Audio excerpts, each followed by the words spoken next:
What's happening, everybody? This is Dr. Joe Daniels, host of the Build Community Through Love podcast. So excited to have part number 3 of episode 8 with my former high school basketball teammates. Again, state championship teammates. We've had two great parts. Part 1 and part 2 have talked about just our reactions and emotions to um, police brutality, systemic racism, the killing of George Floyd, Breonna Taylor, Ahmaud Arbery. Part 2 talking about what basketball has meant to us and how it has influenced our life up until this point. And then here for part 3, we're talking about coaching and mentorship, the importance of coaching and mentorship. So let's go ahead and get into the episode. But I had kind of touched on coaching a little bit. Talk to me, guys, about the role of coaching, the role of mentorship, and how important that is kind of going through the process. Let's start with you, Baines. It's huge. I can say that we also talked to Coach Dave, who's one of our assistant coaches at Springbrook. I'm touching 30. Like, he's still a big brother mentor to me. Like, he's always just a phone call away when you need to just decompress and talk about life. Coach D still calls me like once a month. I still talk to Coach D. Just having, great coaches and great, mentors there throughout your life makes a huge difference. And that's one thing I try to do now is to reach back to people who are playing ball, reach out to Springbrook students, because what people face in life isn't new. Somebody before you have experienced it. They may have experienced it a different way, but they've experienced what you face. So they can help you through that transition. So I think coaching and mentorship, is a huge part that we all should play. Go ahead, Jamal. I know for me, I'm the kind of guy that I'm attached to my coach because I feel like coaches are going to make or break their team. Growing up, Coach Dave, Coach Tony, my high school coaches, my high school coach, Coach Darnell, Coach Perry, Coach Ferry, and even a couple overseas coaches, man, I still stay in touch with because, I need that relationship to be able to play to the best of my ability. I need to know you trust me. I need to know that you do have some sort of love for me, and that I need to know that this isn't just about wins and losses. This is about building a man. And I tell Coach Perry all the time, every time we talk, I'm indebted to him and Ferry because it was bigger than basketball. It was always about building a man. We came first, basketball always came second. And I think that kind of trust that you put into your players will breed the best results for a team, and I feel like as a coach, you find way more pride and way more happiness and joy in building people who are going to, because not everybody gets to see the level that I've seen, see the level that, me and Jeremy have seen. They will become doctors, they will become coaches, they will become agents, they will become lawyers. But we need to know that, it's not about that. And that's me. Coaching, it's always been, that's my heart. That's where, my attachment. That's how I become the best player I can be. And that's another reason why we've started Life Through Hoops. You know what I mean? Mentorship. That was one thing that I told Jeremy that was huge for me, because like being said, ain't none of this new. We've been chasing girls, for high schoolers that we will train. We chase girls, but we knew when to get in the gym. We struggled in class, but we still got it done. And we got it done on the court. So, I think that stuff is huge, man. I think that type of stuff makes or breaks children, makes or breaks careers. You know what I mean? That's how I feel about coaching. Go ahead, Jeremy. I'm gonna start. I agree. I think the people you have in your life as a mentor through basketball, the older people you have, and the coaching that you have is what instills everything you have, how much you want to do it, how hard you want to go at it. And there's been 4 to start it off in my life. It was my dad, Nick's dad, my friend Julian Sanders, his dad, and my other boy, Jared and Brandon Headley, their father. Those four coaches from K through like 10th grade, they they were the guys that put the ball in the hand. They were the guys that were taking us to practice back and forth. Like he said, it was bigger than basketball. They were feeding us, and not just us, all the kids on the team, you know, everybody, bringing them food, bringing them to the house, you know, like it was like a thing. Like we looked up to those four guys. Like, you know, I wouldn't be as in love with basketball if it wasn't for them, you know. So it was like, that is, I feel like from a young age, when you're learning basketball, those kind of role models in your life, you need them. You need them around to help you navigate through basketball and navigate through life itself.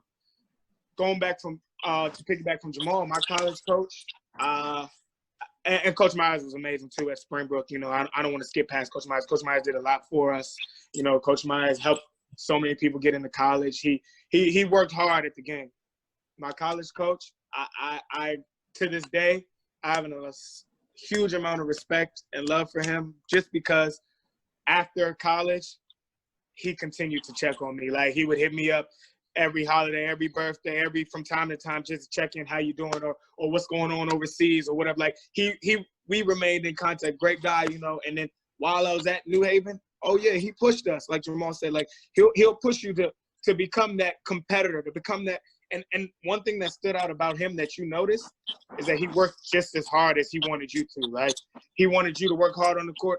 Off the court, he's putting in hours of film. He's reading books on coaching. Like he's putting that work in to become that better coach, and it's spilling all over us. You know, so it's like these things, when you notice, he's like, yo, our coach going that hard, like, yeah, I'm going to go that hard too. He's a great guy. So I just feel like the people you have in your life, and like Jamal said, from starting life through hoops and being that mentor, like I know the effect that these adults had on me.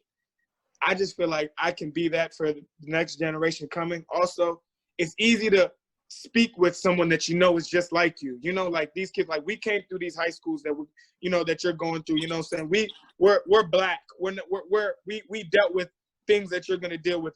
We wanted to party, we wanted to chase girls, but we still knew that basketball was important. We still knew we had to keep our grades up, even if it's just to play basketball. You understand what I'm saying? So it's like we're able to relate to you guys, and I feel like I want to be able to just be that they were to me. You know, whether if that's all it could be. If you guys don't even want to play basketball at a high level anymore, but you just want to be able to call me because you want to rap about this girl that whatever. Cool, like I'm your guy. You know what I'm saying? Like I feel like that's important for kids growing up. By the way, I just shout out Coach Kurt too, man. We need to know Coach Kurt was one of them coaches that was a good coach. Coach Coach Dave for me too. Like Coach Dave, my brother. Coach Kurt always had a McDonald's sandwich for me every Saturday morning. Bro. Shout out to Coach Kurt, man. You know that type of stuff still resonates. But y'all kept that a secret? I didn't know about that. Yeah, I ain't get one either, bro. But it's okay. But you know, you used to look up for Maul, though. Like, Maul was Coach Kurt's guy, though. Maul was Coach Kurt's guy. Hey, funny story. Beans, no, he always had a Chick-fil-A sandwich. Yeah. Funny story. You had Chick-fil-A too, bro? Damn, you ain't get no fries, nothing? Hey, listen, funny story with Coach Kurt. He used to piss me off during the game sometimes because he was just so adamant about Jamal getting the ball. So he like, so I have the ball. I can just hear him like, yo, Crow, get it to Jamal. Get it to Jamal. I'm like, yo, this guy's got to calm down. Hey, man, shout out Coach Kurt, man. He that guy, man. He used to smack the ball in the face. Oh, he did. But and there's and that's my, and again, I'm sorry. It was a good smack though. Like it was happy. Yeah. He was excited. No, good. Yeah, and I'm sorry. I know a couple of Muna and Nick got to go, but honestly, man, and I just want to harp on this because again, a lot of these players crumble because coaches don't kind of give them the love that they deserve. It doesn't matter.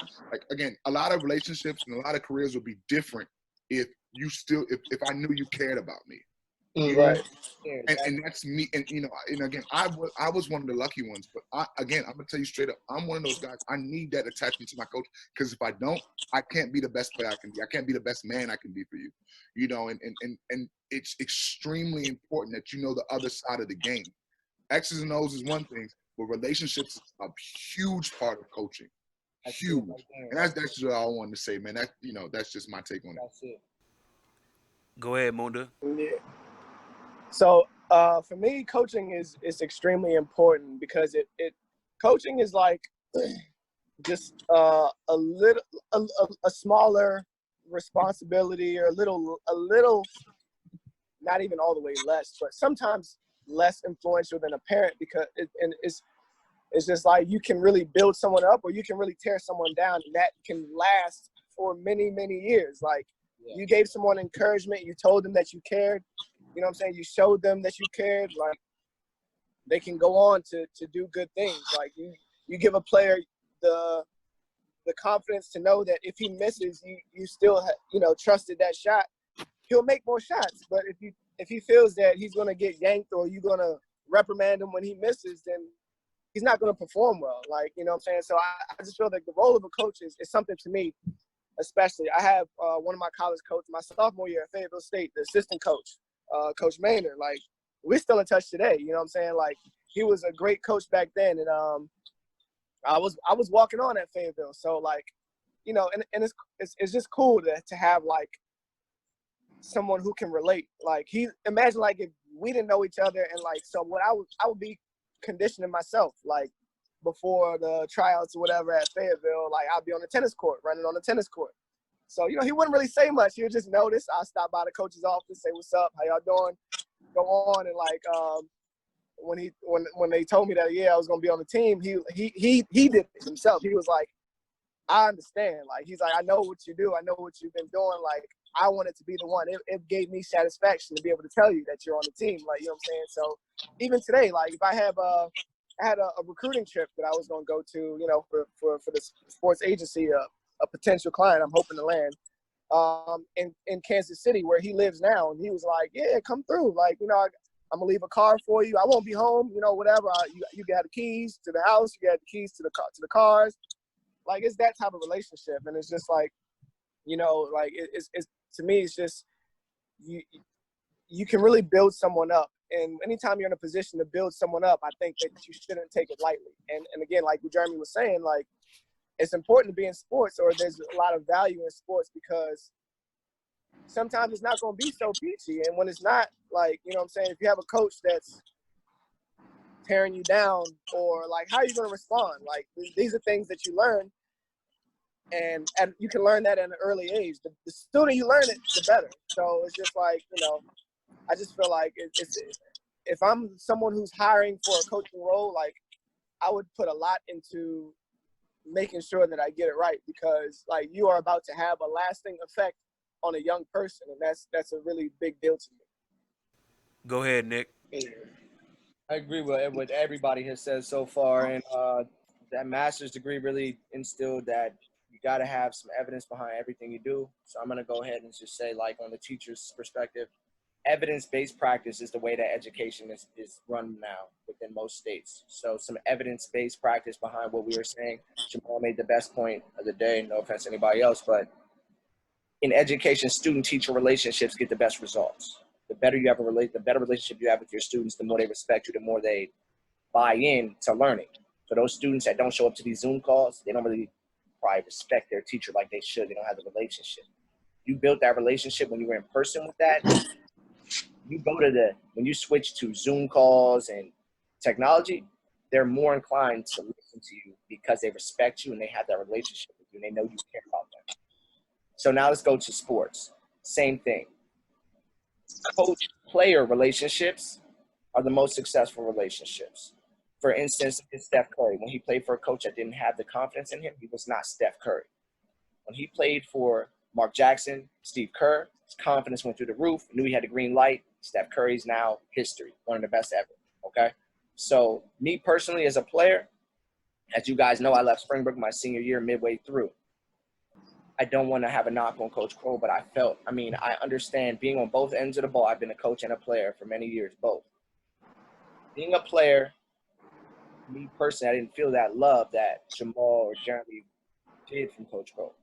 But that's why you have a staff full of many coaches. I did feel love from more so Coach D, for instance. Coach D did take a liking to me. He really helped me in my playing development, got me in the gym, instilled a work ethic. I was in there 7 days a week, where you guys were probably in there 5 to 6 at Springbrook. You guys went to other gyms, but I was in Springbrook on the gun, Vertimax, doing things that nobody could imagine, because I wanted to get better. So I was in the weight room. I started lifting later. I was so small, I had to figure out a way to get the edge on everything. So I wasn't going to where I learned later on being a good teammate helps your team be better team as well. So in college, I would pull another guy in with me to go get a rebound on Sundays or whatever. But in high school, I needed an edge to get by everybody else that was bigger than me and faster than me, whatever. I would go on Sundays on my own and make 1,000 shots on the gun by myself. He just says, go ahead, take the gun out, take the ball out, whatever you do. That helped me.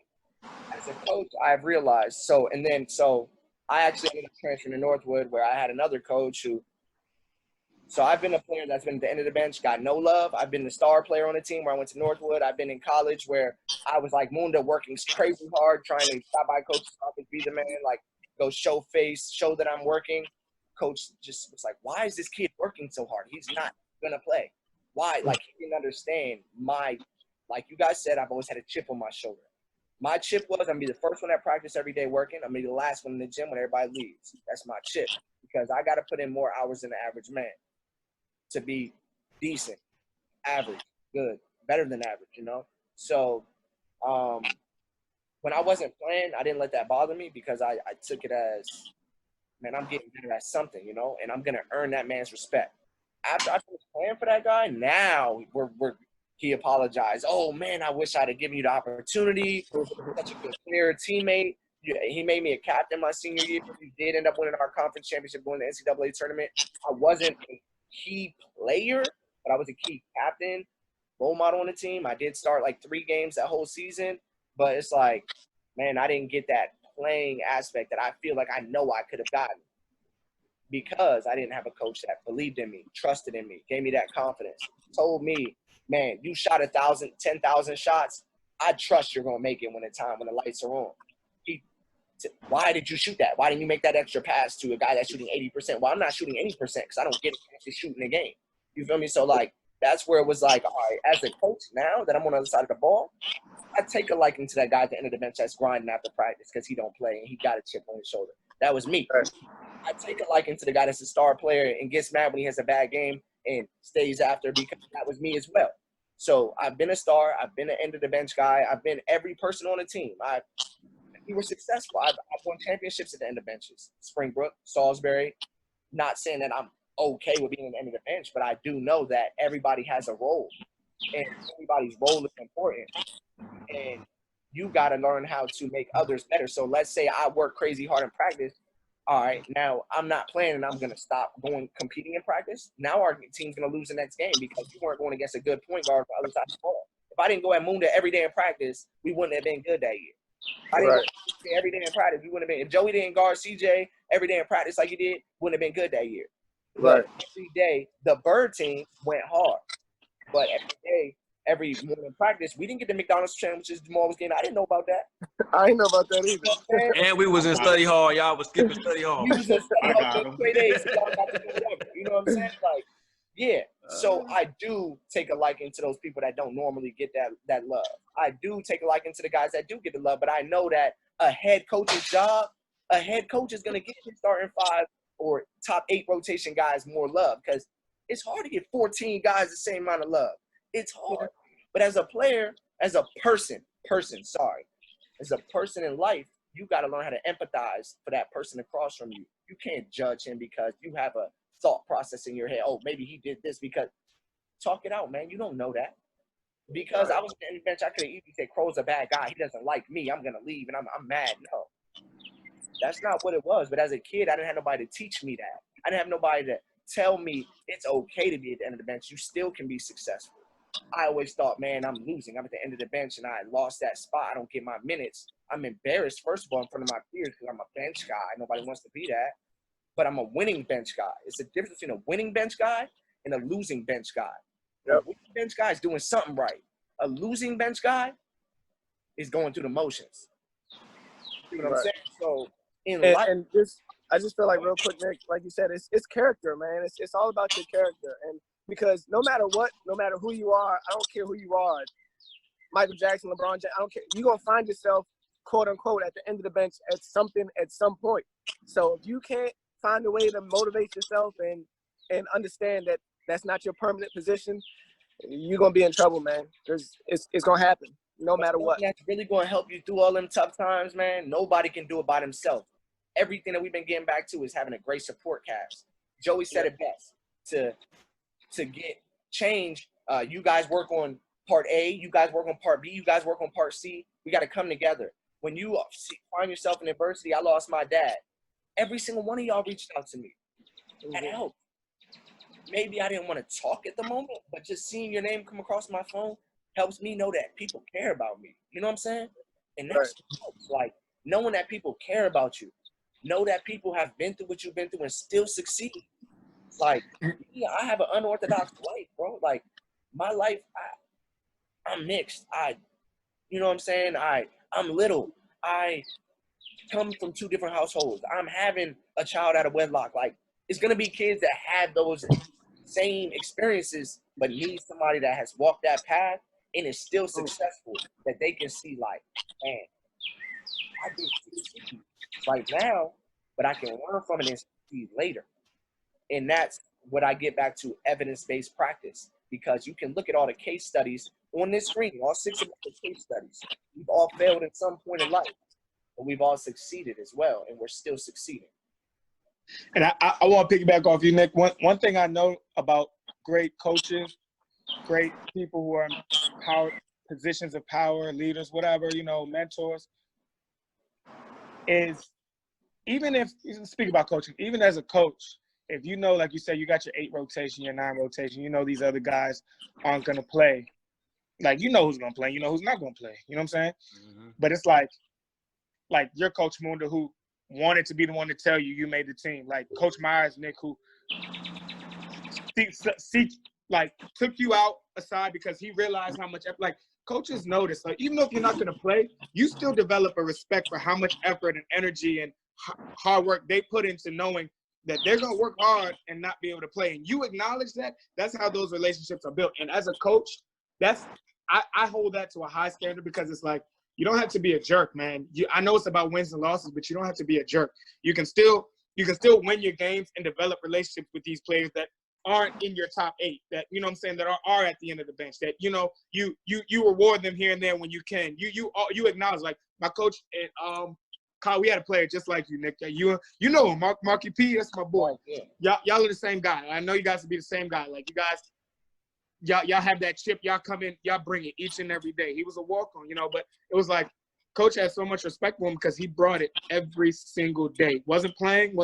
He ended up getting some scholarship money and all that, because it's like, and that's the kind of stuff that I respect, because you respect a guy that's going to work hard day in and day out, challenge your starters, knowing that he's not going to play as much. You know what I'm saying? That takes a level of grit. That takes a level of character that a lot of people don't have. And at a high school level or middle school level, you don't know everybody's at a different level. Like you said, right. It clicks for you later. You didn't know, nobody knew it was going to click for you later. Everybody's at a different present level of performance. Some people are more skilled than others. They might get it later. You keep checking with them, keep feeding them confidence. Maybe it'll get it later and be the next KD. Yeah. Facts. That's real. Yeah, I would say for me, coaching took me out of basketball. So I stepped away from basketball because I didn't feel like my value was being respected, and so I left basketball. And I said, well, my shot at sports in college will definitely be football, regardless of if I play my senior year or not. So I figured I wouldn't put myself through another season of that lifestyle. So and though I was happy and though I still claim I still got 2 championship rings, even though I got 1. So but that's real, man. Like, just not my experience with basketball growing up at Springbrook seemed to be I felt like I was on a team for balance. And so I think I respected my role after my sophomore year, because I understood that I brought a sense of balance to our team. And I think from a coaching standpoint, the coaches, I think, took me for granted because they understood me for being balanced. They understood me for being balanced from an academic standpoint, and then balanced from just a personnel standpoint. So I think they knew, especially since my dad was such a figure, he was always around. they just kind of knew. They were like, all right, well, we don't really have to worry about Joey, man. He good. He come from a good household. We don't really have to give him a lot of attention. And I felt like I had a hard time really gaining that relationship in basketball because I was always one that was just kind of like, oh, well, we know Joey's going to be on time. We know he's going to put the work in. We know he's going to, whatever. But like y'all saying, like having that intimacy with your coach to where, like y'all can talk outside of the game. You can talk outside of that, just talk about life. Like, how you doing? What's going on with this? What's going on with that? Or, having the trust and faith to be able to go to them and talk to them about all kind of stuff in life. I've dealt with it and been able to have those relationships outside of basketball, like more like football. But that's the thing. Like, good coaching can really keep you in and lock you in. But negligence in coaching can allow you to sure. Yeah. You know what I'm saying? It's a lot to take a 5 seconds to just sit down and have a conversation and ask how a person's day was doing. Doesn't need to be on the court. Doesn't even need to be on the court. Yeah. And that's why I think that's why we all have such a respect for Coach Dave from Springbrook and from Mid-Atlantic Select. Coach Dave started off. I got on the Mid-Atlantic Select late, like Jamal, you, Griff, everybody, y'all were playing before, so y'all knew Beams, y'all knew Coach Dave way before I did, But Coach Dave is the only guy like that is like Coach Dave is like a big brother to me now. Started off as a coach, but legit like a brother. I talk to him the most. Like, he texts us all the time. We talk outside of sports, like we talk about life, and it's like, I think that is the epitome of what a good mentor, a good basketball coach should be to you growing up. I think that he's a great example of that. So I love Dave for that. Yeah. And I mean, and it just takes little steps, right? Because I already had my own self-motivation. You know what I'm saying? Like, I didn't need, to do much, but the inflection point moment I had, and I think Lil Nick, like the two of us actually remember this moment. Remember, like, I think you was eating Chelsea Jackson behind the bench during the Paint Branch game at a timeout, and Crow cussed me out like in the quietest moments of the. Remember that? Embarrassing. Yeah. So like, I don't know if y'all remember this, man, but like, I completely just like, I took so being in the IB program, basketball for me was just a outlet from not doing homework. So I would come in the gym, I'd play, I had fun, but I sat at the end of the bench, and I would be mad as hell if anybody came out and tried to take my seat. I'm like, hold up. Like, I remember one game, I think we were playing Richard Montgomery, I think. And Jamal came out and sat in my seat. Hey, I knew it was going to be Jamal, though. I'm like, hold up, cuz, hold up. You can't sit in my seat. This is mine. Like, I sit next to the water keg. Like, this is it. Like, Right.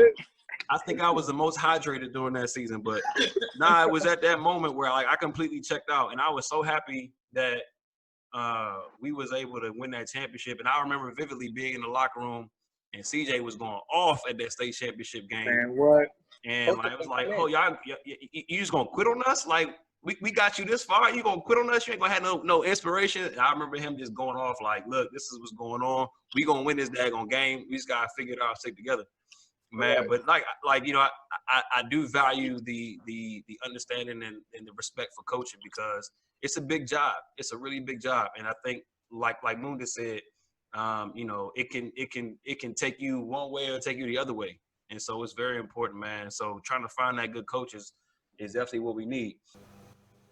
That's a wrap for part 3. Tune in to part 4 as the guys provide some encouragement to high school student athletes as they continue to grind through their sports and look to the future.